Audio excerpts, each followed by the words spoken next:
Menglong's case keeps escalating. The more it's suppressed, the hotter it gets. Foreign Policy put it on the front page. The call for a Tiananmen memorial spread across the entire internet, and overseas co-signatures have surpassed 170,000. Song Iran's third-generation red background is being probed, and a Taiwanese lawyer's 1,500-year sentence thought experiment stunned public opinion. In this storm, who will ultimately be sacrificed? Don't miss the next drop. Subscribe and enable the bell. Menglong's case keeps intensifying. It's not only blowing up internationally and landing on Foreign Policy's front page, it also triggered nationwide action on the National Day holiday. On October 1st, the call for a national public memorial for Menglong went ahead as planned. Many netizens lit candles in remembrance at Beijing's Tiananmen and in front of government buildings in multiple cities. Overseas petitions also surpassed 170,000 signatures. Meanwhile, the murky third-generation red rumors around Song Iran were dug into, with some naming her as a core figure in the 17-person gathering. A Taiwanese lawyer even put forward a startling conclusion. If the rumored version were true, those involved could face sentences totaling up to 1,500 years. This storm keeps growing fiercer the more it's suppressed. Who will be pushed out as the sacrificial offering in the end? Is there still a chance for the truth to be uncovered? Time flies. Since Menglong's unfortunate passing, it has been exactly 21 days. By rights, the heat should have faded by now, right? But it hasn't. You'll notice that in mainland China, whether state media or independent creators, almost not a word is allowed. Yet netizens refuse to accept that. Delete posts? Ban accounts? No problem, people still find ways to speak out. Some even scale the Great Firewall to go to overseas platforms, determined to demand justice for Menglong. For example, a netizen named John_H posted on X. 666. Folks, I privately posted a photo of Kai Yijia and Kai Huaijuan on Tushio, and my account got permanently banned. 666. Are they that afraid of people knowing the two are brothers? And this illegitimate child, Xin Chi, how is it reasonable that he's barely in his 20s and already at the vice departmental level? Kai Chi, you protect your son so well, but who will protect Menglong's life? Dear viewers, that paragraph really cuts to the bone, and sure enough, right after posting, the account was banned. Another netizen, Asha, said on X that she wanted to post on Weibo to support Menglong and told people where to sign the joint petition. What happened? Her message couldn't be posted at all, and she was immediately muted for 15 days. She couldn't help but retort, "Those little pinks who keep saying China has freedom of speech. Where are you? Come out and say something." These netizens' experiences show that the Menglong case still touches the most sensitive nerves in contemporary Chinese society. However, domestic layers of speech control cannot stop information from quietly flowing out through overseas channels, bringing with it the gaze of the international community. Foreign Policy focuses on the Menglong case. Dear viewers, Menglong's case is no longer just an internal Chinese matter. It has been thrust onto the international stage. On September 30th, the mainstream American magazine Foreign Policy ran an English front-page article by Kevin Su, titled, "Chinese Public Fears a Cover-Up. Actor Menglong's Death Sets Off a Wave of Censorship." Dear viewers, this isn't some gossip rag. Foreign Policy targets 6 million political and business elites, in simple terms, the kind of brain trust that can directly influence U.S. foreign strategy. The author is American, but he cuts right to the point, naming several heavy hitters in one go. An official cover-up, Menglong's public image, involvement of high-level figures, censorship and takedowns, and fans pushing back. Put simply, he's giving the global elite a crash course called, "You think this is just celebrity gossip? No, it's the tip of an iceberg, and a rather large one with very deep waters beneath." Dear viewers, let's unpack the explosive points in this Foreign Policy article. Point 1. Cover-up. The article says the Chinese authorities are clearly beautifying and suppressing the news. Even though censorship is as tight as an electronic fence with built-in radar, Menglong's mysterious death still blew up online. The official notice called it an accidental fall caused by alcohol, with quotation marks, meaning, draw your own conclusions. Then any criminal possibility was quickly crossed off, yet no specific details were disclosed. More brazen still, some media began whitewashing the incident. Here's the problem. People don't buy it. Various voices popped up online. Some suspected foul play. Others said higher-ups ordered a cover-up. The author sums it up in one line. China's media are just censorship tools in the hands of the Cyberspace Administration. Point 2. Menglong's image plus naming Kai Chi. The article touches on Yu Menglong's personal image and even names Kai Chi. The author writes that Yu Menglong was raised by a single mother and was known for being kind and earnest. He even left nice reviews for small Taobao vendors when buying clothes, down to earth for a star. His early death shocked many, and the authorities hurriedly settled the case in roughly a day. Meanwhile, all sorts of rumors went wild on social media. Some speculated he'd suffered workplace humiliation and was forced to attend boozy banquets. Some named Politburo member Kai Chi's illegitimate son. There were even claims about money laundering in the entertainment industry and a mysterious USB drive storing evidence. Whether true or not, the more it's hidden, the greater the suspicion. Point 3. Censorship. Censorship organs launched direct, sweeping bans on related accounts. Those that questioned the government got deleted, leaving only the pro-official line. So netizens had to open new burner accounts and play cat and mouse with the censors. Countless alt accounts popping up one after another. A raucous scene. Point 4. Fans fight back. The article notes that Chinese fans' loyalty rivals that of special forces. Under the crush of 996 work culture, fandom is their emotional refuge. When an idol suddenly dies, that solace is punctured, and grief explodes. Yu Menglong's clean persona, set against the entertainment industry's mess, stoked even more outrage.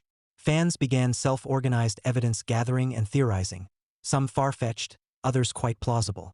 Their questions: was it really suicide? Was he pushed? Who is responsible?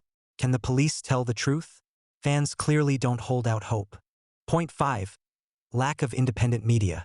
China lacks independent media, and the truth is easily buried. Netizens can only cobble together grassroots investigations. The article says Yu Menglong's death highlights a reality. Under the system, even celebrities can be silenced. If even stars can be silenced, what about ordinary people? Dear viewers, this piece isn't just reporting. It's more like a mirror reflecting the shadows of censorship and privilege. It lets the global elite see that Yu Menglong isn't an isolated case but a microcosm of the system. At the same time, the petition movement overseas continues. On the Avaz platform, netizens launched Justice for Yu Menglong. It's been 2 weeks now, calling for an independent investigation, the truth made public, and attention from UN human rights bodies. Signatures have surpassed 170,000. The 200,000 mark is within reach. A national public memorial for Yu Menglong. Just as the world's eyes converged, an open letter went viral on September 30th, calling for netizens nationwide to go to Tiananmen on National Day to hold a public memorial for Yu Menglong and demand justice. On October 1st, that action really took place. Near Tiananmen in Beijing, a young person laid down a bouquet of white chrysanthemums and quickly walked away. At the Bund in Shanghai, a girl held up a card reading, "Do not forget Yu Menglong," and her live stream account was banned after just a few minutes. In Guangzhou, someone lit candles right at the city government's entrance while nearby citizens quietly took photos. The images quickly spread to overseas social platforms. Meanwhile, overseas petition signatures surpassed 170,000 and are racing toward 200,000. This letter is not just about mourning. It pierces the official accidental fall narrative. More and more evidence suggests Yu Menglong was not an accident, but was killed. Even more shocking, the letter alleges that Politburo Standing Committee member Kai Chi, in order to protect an illegitimate son involved and the power players behind him, mobilized a state-level censorship machine to completely wipe out all discussion of Yu Menglong. The letter also says that channels for speaking out for Yu Menglong inside China are almost entirely blocked. Once you speak, your posts are deleted, your account is banned, and you're muted. So some people called for action instead of speech. Since we can't speak, let's act together on October 1st, hold a public memorial at Tiananmen Square. If you can't go to Beijing, light candles in front of your local government building like a nationwide linkage. Even more startling, the letter reveals that Beijing police actually know the truth and are unwilling to go against their conscience by helping Kai Chi turn black into white. Some officers who talked back were dismissed. Finally, the open letter states bluntly, "May Yu Menglong's passing awaken the Chinese people, so that China is no longer a dictator's private manor, but a country truly ruled by its people, with fairness, justice, and the rule of law." This letter is like a spark that ignited more people's desire to pursue the truth. It echoes the international petition. On one side, nearly 200,000 signatures. On the other, the stifled cries within the Great Firewall. Dear viewers, when international public opinion has already converged, can Beijing remain silent? Is this public memorial a crack in the Iron Curtain? Or will it be completely erased once again? The third generation read doubts around Song Irin. Regarding Song Irin, several startling revelations popped up again on X today. Who is Song Irin? She's a well-known actress. Recently, due to various coincidences connected to the Menglong case, she was thrust into the eye of the storm. First, the initial revelation. The X account News Investigation posted that Song Irin may be the granddaughter of Song Ao, former deputy head of logistics for the Beijing military region. According to Chinese-language encyclopedias, Song Ao joined the CCP in 1940 and served as deputy head of logistics and head of the health department for the Beijing military region. A full army-level deputy head, indicating a deeply red family background. And Song Ao's Shandong ancestry aligns with Song Irin's hometown identity in Jinan. If so, many puzzles are explained. She immigrated to Canada at 13, studied abroad alone at 16, and came from a well-off family.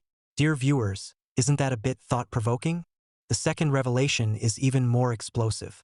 The official Apollo Net X account pointed out that Song Irin has close ties to Chung Chingsong, with hundreds of two-person dinners over 3 years. As soon as that dropped, netizens blew up and began to speculate about her role in the Menglong incident. There's an even more bizarre subplot. Rumors say Song Irin recently flew quietly to Thailand to obtain an amulet against evil, on the grounds that she often felt someone following behind her. Then Taiwanese media jumped in with another sensational claim. In the afterlife, Menglong supposedly received a rare, black command flag and swore to return for revenge. Sounds like a movie plot, right? But this wasn't written by a screenwriter. It was adapted by netizens from a live stream at Taiding's Xuanji Temple. Around September 30th, this paranormal tale went viral on social platforms, surpassing 8,000 views and surging through overseas Chinese circles, the heat skyrocketing as if on cheat mode. According to earlier rumors, the young Song Irin is no simple figure in the U-case, but one of the core participants in the 17-person gathering. She, Menglong, and Ji Guangguang allegedly lived in Sunshine Shandong, Yangguang Shandong, residential compound. It said she invited you to a dinner, and after a series of humiliating incidents at the table, he fell to his death. Even more outrageous. Some say the gathering involved gay industry big shots and their unspoken rules, and that Song Irin allegedly acted as a madam, funneling male actors to the powerful. Facing online pressure, Song Irin issued a lawyer's statement on September 22nd, and the next day posted a 5-point statement on Weibo denying everything. She said she wasn't present. The photos weren't taken that day. The voice in the recording wasn't hers. She had moved out 9 months earlier, and she would hold rumor mongers legally accountable, etc. But netizens didn't buy it, saying the decor in her August Zaya Hongsha video looks almost identical to the crime scene apartment, questioning whether she ever moved. As the scandal grew, a boycott Song Irin's works movement emerged online. People not only rejected her past shows, but rumors spread that her starring role in the new drama, Not Meeting Yoon Chong, Not Meeting You, might be recast. While Song Irin faced a boycott, another actress on the 17-person gathering list, Tian Herong, suddenly made a move. She publicly announced she would sue Chung Chingsong, accusing him of taking their chat logs out of context and dragging her, someone who did not even know Menglong, into the maelstrom, causing tremendous pressure on her family. Tian dropped a harsh line. "I cannot prove his innocence." Finally, she showed her hand. She has already retained a lawyer and is preparing to sue Chung Chingsong and the rumor mongers. Dear viewers, this dog-eat-dog drama has become messier than a palace intrigue series. Is it real rupture or a carefully staged self-sacrifice act? Now the stage has become a hodgepodge. Song Irin, Chung Chingsong, and Tian Herong taking turns dropping bombs, each louder than the last. But what's interesting is, those truly sitting in the back row, the mafia-like hands behind the scenes, remain quite secure. Will there be a dramatic reversal at the end? Who will be pushed out as an offering for the red nobility? And who will ultimately survive? If the case happened in Taiwan, the sentence would total 1,500 years. Dear viewers, what if the Menglong case hadn't happened in mainland China, but in Taiwan? What would it look like? On the mainland, what we've seen is a fall from a building, quickly labeled an accident, a rushed closure of the investigation, the body cremated at lightning speed, and a mountain of doubts. But Taiwanese attorney Yen Ruiqing offered a very different exercise. If it truly happened in Taiwan, just the rumored versions alone could yield sentences so long that people would be queuing up to serve time for centuries. How does that add up? In the lawyer's professional calculation, If we go by the 6-person gathering version, the total sentence would be roughly 500 years. If it's the 17-person version, it would be 1,500 years. That number sounds like immortal cultivation lifespans, but it reflects a huge difference in judicial transparency and investigative attitude. Let's break it down. Layer 1. The mysterious gathering and entrapment rumors. Online rumors say Menglong was invited to a so-called 6 or 17-person gathering, and then suffered a series of harms. If this occurred in Taiwan, a string of charges would file in one by one. Unlawful deprivation of liberty, coercion, injury, coercion to use drugs. None of them light. And don't think mere bystanders would get off. An organizer like Song Iran could also be scooped up as a joint principal offender. Layer 2. The red USB legend. This part is basically a spy drama. The rumor goes that you carried evidence on a USB drive involving entertainment industry tycoons and even high-level corruption. When the group couldn't force him to hand it over, they allegedly hung him upside down outside a window to threaten him. If this happened in Taiwan, that already crosses the red line for homicide at minimum 10 years up to life or even capital punishment. Layer 3. The second fall claim. This is the most chilling version. Some say he didn't die the first time he fell, and someone, in order to retrieve the USB he had swallowed, actually cut open his abdomen. After that, they threw the body off the building again to stage an accident. If he had already passed away at that point, it would be abuse of a corpse. But if he was still alive, then the second fall would constitute the actual homicide. Under Taiwan's criminal code, this is absolutely among the most severe crimes. Final layer. The rushed cremation. After police arrived, instead of conducting an open and transparent investigation, they hurried to cremate the body. The Taiwanese lawyer said such actions could constitute destruction of evidence, or even malfeasance. In Taiwan, the investigative unit itself could face charges. That's why Attorney Yen says if all 6 people counted as co-offenders, you'd get roughly 500 years. For the 17-person version, about 1,496 years. The number sounds absurd, but step by step, it holds together legally. His final conclusion is straightforward. Menglong can no longer speak for himself, but if these rumors are true, then this is a conspiracy born of the darkest corners of human nature. If the case happened in Taiwan, the judiciary and media would pursue it with full force, and the culprits wouldn't escape. But in China, the truth is smothered by layers of fog and heavy lids. Dear viewers, Menglong's fate is more than a celebrity's bizarre death. It is a test of whether a society can protect the vulnerable and restore the truth. This analysis is like a ruler measuring the gap between 2 judicial systems. After seeing it, you can't help but sigh. If Taiwan can do it, why can't the mainland? Conclusion. From the Chinese authorities' layer upon layer cover-up, to the third-generation red suspicions around Song Iran, to the front-page coverage in international media, put these fragments together, and they form an unfinished jigsaw that points to people's yearning for the truth. We remember Menglong's kindness. We cannot forget his wrongful death. Perhaps the human hands behind it are powerful, but the world's gaze is like starlight that will eventually kindle the night sky.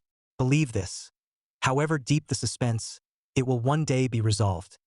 However suppressed the silence, it will eventually echo back. Let us end with a song netizens wrote for Menglong. As the lyrics say, unafraid and unyielding, we forge our faith into walls of bronze, and 10 million points of light become a blazing sun. May it pierce the fog and restore his clear innocence. Because Menglong's enforced silence is, in truth, the cry of us all.